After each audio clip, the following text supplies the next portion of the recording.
And we're back. I'm Professor Scott Plum with the Minnesota Sales Institute, and I'm with Bill Hellkamp of Reach Development Systems. Well, thanks, Scott. I am really looking forward to this podcast. Have you ever had a sales call where you felt desperate to close the deal, where you really needed to make this sale, or one where you felt the buyer had all of the control? Did you make those deals? Were you able to maintain profit margin, or did you end up giving it all away? How we view ourselves and our status in the marketplace can have a great effect on the outcome of a sales call. On today's show, Scott and I will discuss sales posture and confidence, and much more on episode 412 of the Get in the Door podcast.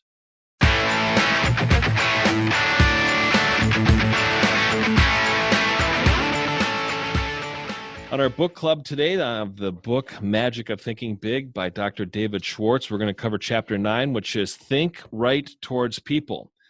And I think this is kind of a default chapter. I think hopefully everybody recognizes the importance of treating others with respect and dignity, but it's a good reminder about how we should do it, or even introduces new concepts that we might not have known before. Bill, have you kind of found that to be the same for this chapter? Well, I'm a big fan of Dale Carnegie, and I used to teach the Dale Carnegie course, and this was very Carnegie-esque to me about remembering names and treating people well. The book, How to Win Friends and Influence People, is all about that, and this was a lot of that, but, it is always a great reminder, because when we're in times of stress, sometimes we don't treat people well. We try to hurry past them. This might be secretaries or assistants or receptionists. People that we deal with, we might give them the brush off, and they can be very important in helping us get into see the people we need to see. Yeah, they have a great network sometimes, and sometimes the people that we don't think are important can definitely introduce us to people who are important, which makes everybody important if we think about that concept. One thing that I really took away from the first part of the chapter is that success depends on the support of other people. And I really believe that this is leadership, and sales is leadership. And I've heard Jill Conrath say that. And I've always been struggling with that, because it's something that I really had a tough time getting my arms around. But the more that I think about it, the more that I see how true it is that salespeople are sales leaders. They lead people in change. They take people to a point of being uncomfortable to a point of being comfortable. And leadership through that change, I think, is something that every good salesperson can do for a prospect, and a prospect needs that salesperson to be able to do it. So I think about being a good leader, period, is being someone that others want to follow, or someone that other people want to be like. Well, maybe a way that would help you make that jump. Maxwell says that leadership is influence. Yeah. So if leadership is influence and sales is leadership, then sales is influence, and that is absolutely true.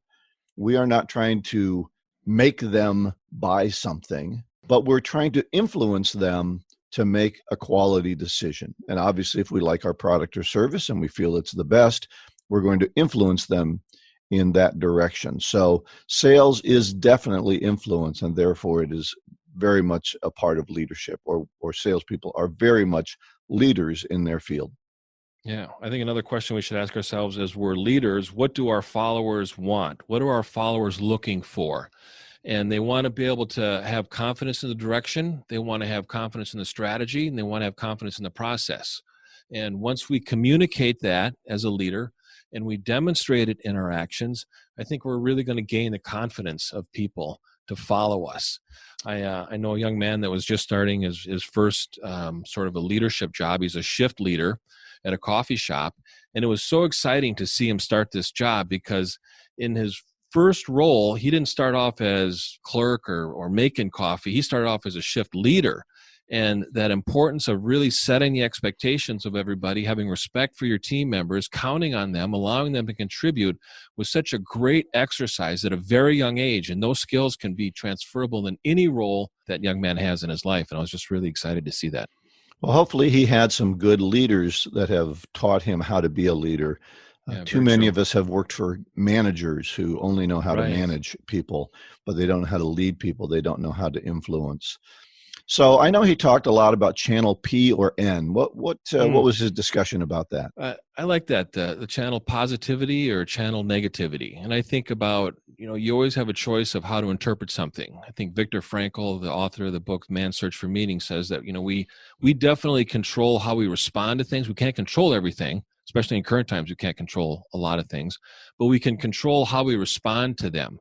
And if we always respond in an optimistic manner, and optimism has two definitions. One is being hopeful before a decision is made, and second is dwelling on the most positive aspects after a decision is made.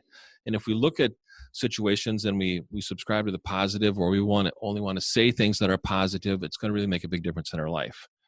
And I've talked to a number of salespeople, and what they're finding in this lockdown situation is they're actually making more sales. The amateurs are sitting in their office waiting for their phone to ring. The professionals are out there, and the decks are cleared, and there's not as much competition because too many people sat on their heels waiting for something to happen, waiting for it to go back to the normal. And the real sales leaders are out there making things happen right now, and they're tuned to channel P, channel positive.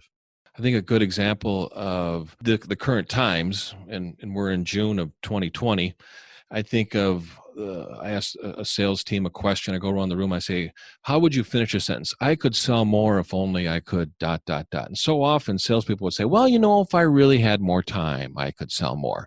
And what they're really telling me is that they don't know what their goal is every single day. They don't know how to trade their time. Well, guess what? We may have a lot of time right now, but do we have the mindset to be able to leverage that time and to be able to get more productivity out of the time that we have? And it takes a combination of having the time and having the mindset. So really having the confidence in the market and having the commitment to our mindset and our belief and our attitude is really going to make a difference in our results. So that confidence that you talked about earlier, that leadership and that influence, is much easier to do if we're tuned to channel P, if we're tuned to channel positive, and we know what our focus is and where we're going. Yeah, so true. Well, let's go on to the second topic we wanted to talk about today, and we're going to add a new idea in. So I want you to bring this up on conquering objections. Yeah, we have one of our listeners tuned in, and I'll read the email briefly.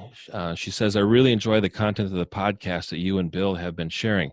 I'm not sure if I'm sending these questions too late. If not, here are a few questions relating to the prospecting objections that could be included in future podcasts. So there's 6 of them here. I'm going to read the first 3, and then maybe Bill and I can talk about the next 3 at another time. But here are the first 3. We are all set, doing well, and do not need help.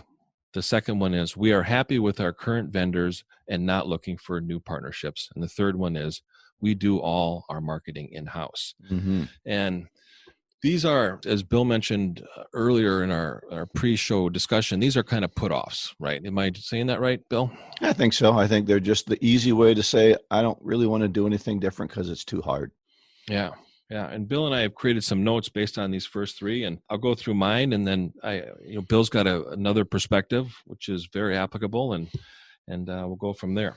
So the one that says that we are all set, doing well, and don't need help. My response would be, that's not uncommon. I hear that a lot.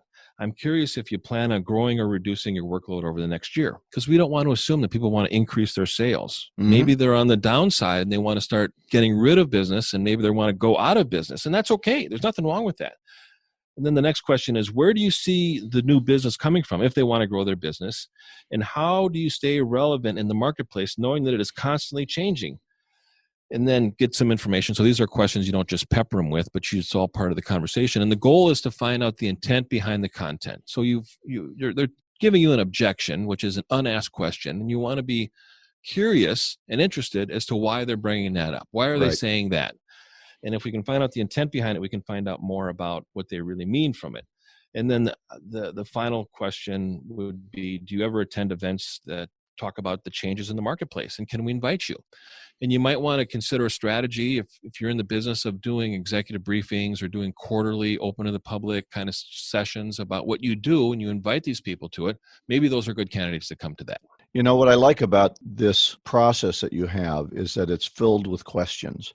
So many people think that dealing with objections is having this just the right answer that will make them say, oh, okay, yeah, boy, yeah, I didn't think about that. Yeah, let's sit down and talk. Mm-hmm.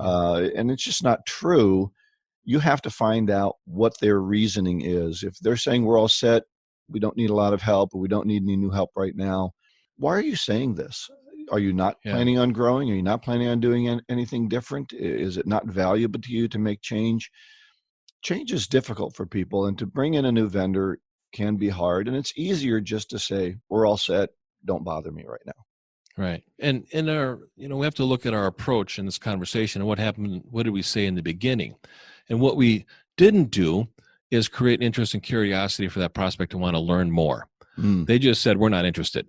I mean, you didn't say anything. You didn't ask me anything. You didn't pique my interest in anything that you said up to this point. I want to end the phone call, so I'm going to give you a put off.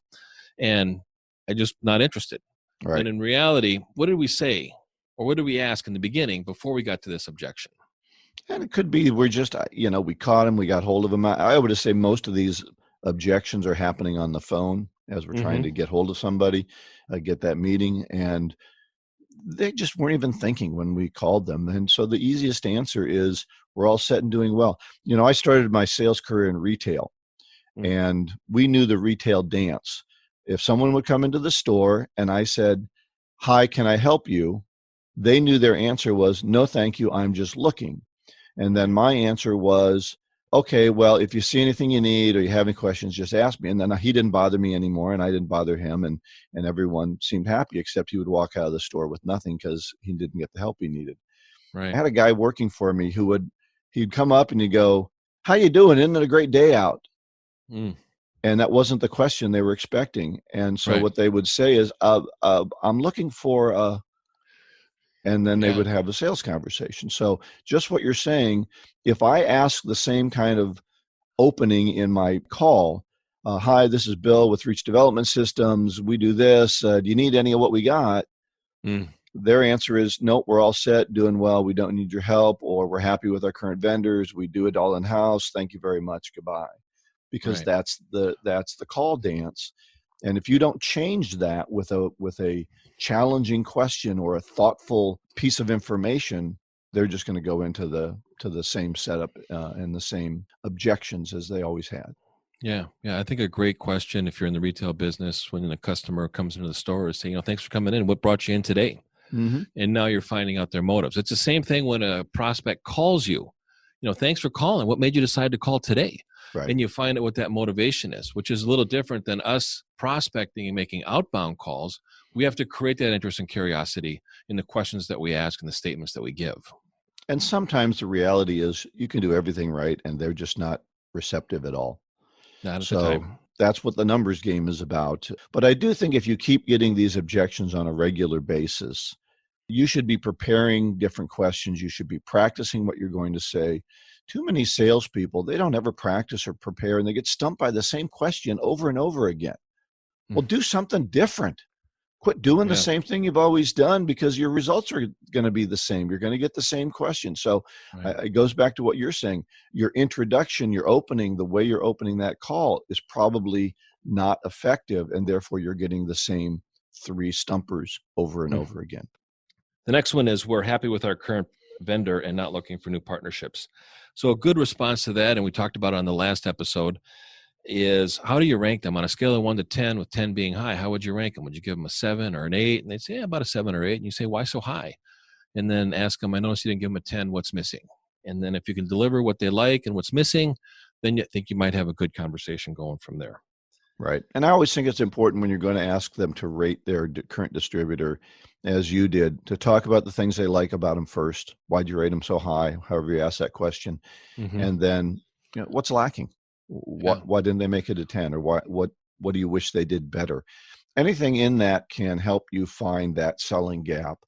But if you just ask them early for what don't you like about their vendor, you're going to put them in a position of defending their current vendor. You never want to put them in that position. Exactly. Another question to ask is, suppose your current supplier were to go out of business today, what would happen next? And they'd be in a point of scrambling to find somebody to fulfill that service that the prospect needs. And I think a good response would be, sometimes people start with us as a backup. And what they find is when they consider us a backup, they end up working with us once or twice. They end up liking what we do, and we end up becoming the primary provider. And Right. that's how a lot of our main customers started, was they considered us as a backup. And now you're getting in there and starting a low pressure relationship conversation, and you're able to really compare yourself against the service that they're getting from somebody else. And the other business may be taking the business for granted. They may not appreciate the prospect as much as you would, because you want to earn the primary business, so you maybe work harder to get that. So one of the things I like to do in these kind of put off situations is say, you know what, I'm not trying to sell you something today. I'm trying to build relationships with key influencers in the industry. Well, Scott, everyone I've spoken to says you're the person I should know. And I think if you talk to those same people, they'll say, I'm the person you should know. Mm. So why don't we meet for 15 minutes and see what value we can bring to the table? Yeah, that's good. So it really takes them away from this thought of, hey, I'm on the phone and I want to sell you more of something. I'm not trying to sell somebody. I build relationships with key people all over most of the Twin Cities where I'm based. But I have a lot of friends that I don't do business with all the time. But if something comes up, I'm the first person in their mind because we built good relationships. And I think we need to think more about building those relationships than closing the deal right now, especially Right. when we're in that cold calling situation. Yeah.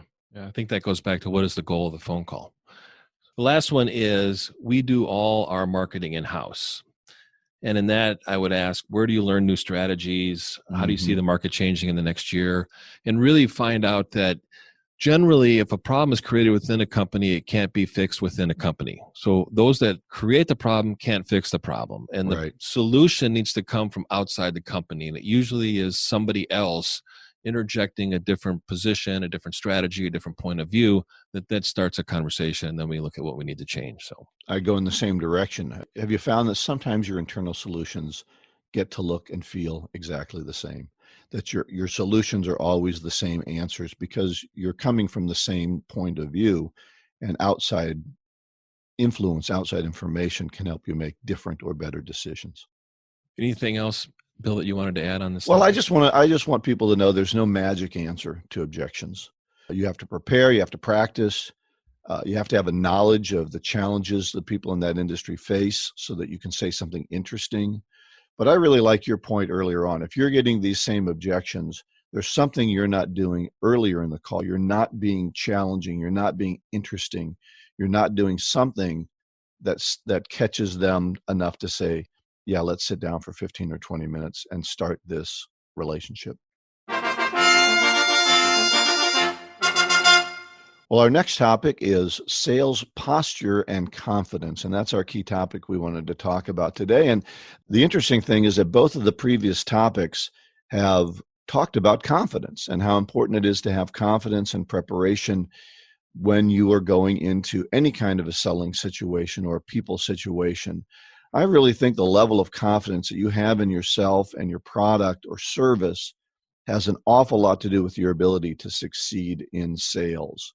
So I want to start off talking about self-confidence and how you perceive yourself and how you value yourself in this meeting. And I think so many salespeople come into the sales conversation hat in hand, apologizing and acting like the prospect is doing them a favor by seeing them. And they even put it into their, hey, if it's okay with you, maybe we could get together. You could do me a favor of meeting with me for 15 minutes. And they use phrases such as, I won't take too much of your time, or I'm sorry to bother you. And all of these show a lack of confidence in what you do and what you represent.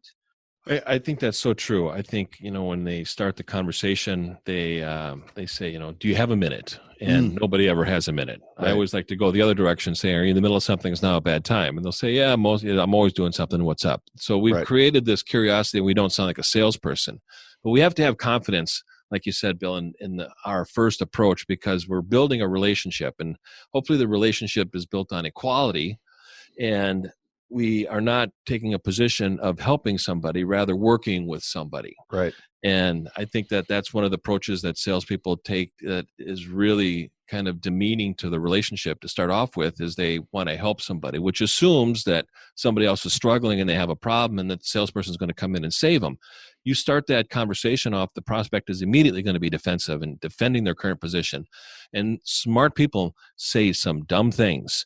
And it works both sides with smart salespeople and smart prospects. And it's amazing, a smart prospect will go down in flames defending a current position that is sabotaging their business and their growth because they don't want to listen to a salesperson that is going to save them or help them or rescue them. Rather, having a relationship built on mutual respect, subscribing to a common goal, and subscribing to a common commitment to achieve that goal.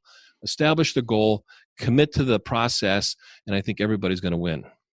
Yeah, and it's just so much of it is in your language. You hate the word help. I do. To help you. And I feel that so many salespeople are so apologetic and they use such weenie words. If it's okay that maybe we could try possibly to get together for, if it's all right with you, and I don't want to bother you. And it's like, my gosh, quit kicking your shoes and acting like you're asking for your first date. Have some confidence in what you say. And I work with salespeople on the way that they speak, and it's just so apologetic and hesitant and mealy mouthed. Say what you mean with some confidence and move yourself forward. And they're hesitant to contact people. They'll never work in the C-suite with that kind of attitude. Because the attitude in the C-suite is, we got something to do and let's get it going. And we're bold in our actions. And you're going to get stuck down at a functionary level if you're mealy-mouthed and apologetic about what you bring to the table. Have some boldness and ask some difficult questions and be courageous in what you do to show confidence. And if you don't do that, then you don't know enough about how your product or service can help people. And that's the next part, is how much do you believe in your products or services? Do you think your price is too high? If so, you're going to start to lower your price immediately. I've even heard people go, they'll say, how much do you charge for this? And I'll say, well, $100 or something like that. It's like, well, most cases it's $100. It's like you've already opened the field to negotiating your price down. And then do you believe that your product or service has a terrific value proposition? If so, you're going to be more likely to maintain margin. And if not, you're going to fold at the first objection because you don't believe in your product or service. So that's what you need to know about your product service, not every detail about it, but the value it brings to the relationship and to this person that you're talking to. Yeah, I think you have to believe that you have a cure for cancer, and you're looking for people who have cancer. And when you compare a price, you're comparing it to a cost and consequences and risk. And your solution adds value because the prospect benefits from the solution that you're offering. And we have to have a mindset for that. I'm always challenged with companies that spend all their time on product knowledge and nothing on sales ability, right? And you and I have spoken about that before, that the reason that we go to product details is that's all we know in a sales call. But I do think you need to know enough about that value proposition. And I did a video on selling the hole, where you don't want to buy a drill, you want to buy a hole. So you got to know what the need is and what need your product fills. And then you can sell it more effectively and with more confidence and with more belief. As you say, if you've got a cure for cancer, you're out screaming at the top of your lungs and telling people who don't believe you to get out of your way. For those that are playing along at home, when Bill said hole, I thought of a donut, and I'm sure I'm not alone, Bill. No, we record this early in the morning, so it is donut time. It is donut time. So pay attention, folks. You can't get a donut. You can't drill a hole in a donut. No, that's true. That's true. Okay.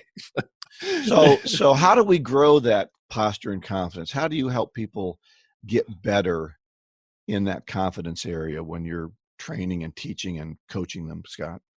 I think we need to really think about what is a perfect fit, what is a perfect prospect. And when we're out searching for that perfect fit and that perfect prospect, we're going to have better conversations. And when we have better conversations, we end up feeling more confident in our product or service. And I think salespeople really want to make a difference in other people's lives. And we've got a greater chance, greater likelihood of making a difference in somebody's life when we're talking with a perfect prospect. Yep. So a lot of Yeah. companies. I talk about value with that, right? Do they value what we deliver? Yeah. And right. But go ahead.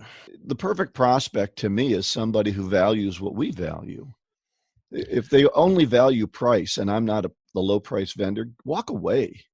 You're going to be in trouble that whole time. And I think prospects define value. So we need to find out what problems do we solve. And I ask this question a lot with companies. First meeting, I talk to sales leadership and, we get to know each other a little bit. And I said, let me ask you a question. What problem do you solve? Mm-hmm. And if they cannot come up with a clear, concise problem, they're too concentrated on the solution, because salespeople should be problem finders, not problem solvers. And that is 180 degrees from what salespeople are taught in traditional sales training. They're taught, go out and be a problem solver. No. Go out and be a problem finder. Find the problem, solution sticks to the problem. Now you're creating value. Prospects define value. So I might meet somebody that doesn't share the same values as I do. However, I understand what their problem is, and through a conversation, they may discover the value that I offer, and that's through a meaningful conversation. So if we have a meaningful conversation, we get to defining value based on the prospect's specifications, then we're able to have a better conversation. And always keep in mind that value is defined by the application of the specifics of a product or service. It's not based on the features and benefits. It's what the features and benefits will do through the application. So a way to build confidence is to understand the problems that your product solves. Right. And I think another thing that we should really keep in mind is after every sales call that we have, every day that we've complete, we need to ask ourselves, what did we learn today? And we need to start with that question too, every single day. What am I going to learn today? What am I going to do today that's going to cause me to learn something that I didn't know when I started? Because if you don't learn something new every day and you don't learn something after every appointment, I guarantee you're going to repeat the same day. Yeah. And if you repeat the same day, you're not growing. A little Groundhog Day going on, right? Yeah. Even he got better in Groundhog Day because he looked at ways to do things a little bit better each time, right? He figured it out. That's right. Well, I think that doing something difficult every day can help you grow in confidence. If you just keep calling on the same people, the same levels, call up a level or two. Start to challenge yourself to call the C-suite if you've got a good solution for them, and do something difficult every day so that you know you can handle difficult things. I think that's really important. And something that I know you and I do a lot is associate with top salespeople. Yeah. Our group that we are both members of, the Professional Sales Association here in the Minneapolis-St. Paul area, monthly associates with top salespeople. We're really excited. In September, we're hoping to get back live again into our breakfast meetings. We've been going virtual for the last few months. Get with those people and listen to what top salespeople are doing so you're learning all the time about how other people solve problems. I'd like to just add one more thing on the confidence. I think when salespeople are asking prospects difficult questions and prospects are starting to get upset, you're doing well. You're doing well because you're creating that tension, and the prospect is identifying the need for the change. And we all know, we've all heard it before, that people buy emotionally, they justify it intellectually. So be nurturing in your statements and your questions and continue to ask them. And if you feel that the prospect's getting upset, you say, my intent is not to make you upset. My intent is to have a meaningful conversation, to be able to understand a reason on why we would want to continue the conversation. And if through a meaningful conversation, we might be able to make a difference in what's happening here. Right. And if I'm making you upset, it's not my intent. Right. And you learn how to deal with those people that are becoming upset. One of the things I think is important is allowing them to save face when you're asking those difficult questions. And that is not to use the word you, but to deflect it off on the organization or past experience or challenging situations that you faced, rather than I think people get mad when you start making it personal about them and the decisions that they've made, rather than circumstances and assuming they've done the best they can. And if you put your prospects in the group of your clients or customers in the past, you say that's not uncommon. I see that a lot. And that's Right. that's the most reason. That's the biggest reason why people hire us. That's the most common reason why they continue the conversation. Right. That's the most, that's not uncommon for us. We see that all the time. A couple more things I think that are important to grow in that posture and confidence is to really know about your industry. Become an expert in the industry. As you talked about earlier, do you have webinars, seminars where you speak about the industry? If not, you're missing an opportunity, especially in this marketplace, to teach and to become that expert in the industry. So work on that. And then I think you should watch your product being made. If you have a product that's manufactured, one of the first thing I do when I work with a manufacturer is I get to go take a tour of their plant. And I'm always fascinated by the quality that they put into their product and how thoughtful they are about building the product. And as a salesperson, I need to know about that process.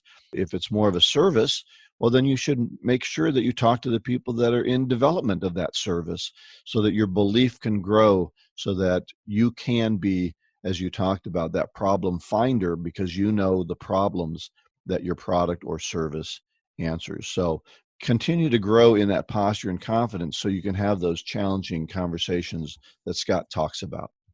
Bill and I have a couple of resources if you want to check them out on the show notes page, which is getinthedoorpodcast.com. Bill, I think you've got a video on the posture of sales. Yep. And I will share a blog on stop helping people. Start working with them. Don't ever say help people to Scott because that's right. He's going to take your head off for it. Thank you. This segment of the Get in the Door podcast is brought to you by Steve Kloida's fine book, The Art of Prospecting, Your Guide to Getting in the Door. Steve Kloida was known internationally for increasing salespeople's ability to make solid appointments with qualified prospects. You too can learn this essential skill by ordering a copy of his superb book, The Art of Prospecting, Your Guide to Getting in the Door. In this book, Steve shares the top strategies and tactics he has developed, implemented, and personally tested with more than 1 million sales and prospecting calls. You can get his book on the website, theprospectingexpert.com. In addition, check out his other great online resources. Instant Sales Coaching, which will guide you through 5 online success modules. A guided prospecting process entitled Call Reluctance Transformer, and the Magnetic Selling Strategies Workbook, a detailed step-by-step guide to increasing your sales. Get any of these valuable resources at theprospectingexpert.com. Our gold nugget today is a quote from Maya Angelou, and I'm sure that people have heard this before in their life. It's relevant in today's times. I've learned that people will forget what you said, people will forget what you did, but people will never forget how you made them feel, by Maya Angelou. It is so important to build up people and leave them feeling better than before you met with them. So you may ask them challenging questions, you may have a challenging conversation, but at the end, make sure you build them up and let them know that you're on their side and you're part of the solution. And keep in mind in your appointment, that is your goal, to make people feel differently after the appointment. My goal of a salesperson is a person that has an impact on the experience and an influence on the outcome. So make somebody feel better about meeting you during the appointment. Let's talk about our contact information. Scott mentioned it just a moment ago. Getinthedoorpodcast.com is where you'll find all of our show notes and information and can plug right into the podcast. My website is reachdev.com.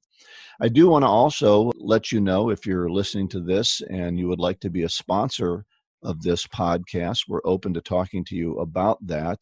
We've talked to Steve Kloida's wife, Jane, and she says that she gets very good response to the book and to their other products based on the podcast. And we'd like to be able to help other people as well who have products that what they need to reach the salespeople community out there. So let us know if you'd like to become a sponsor. Next week, we're going to cover Chapter 10 from the book, The Magic of Thinking Big, Get the Action Habit, and our topic will be, what is a perfect week? Thanks for joining us. Have a great week. I hope you have a perfect week.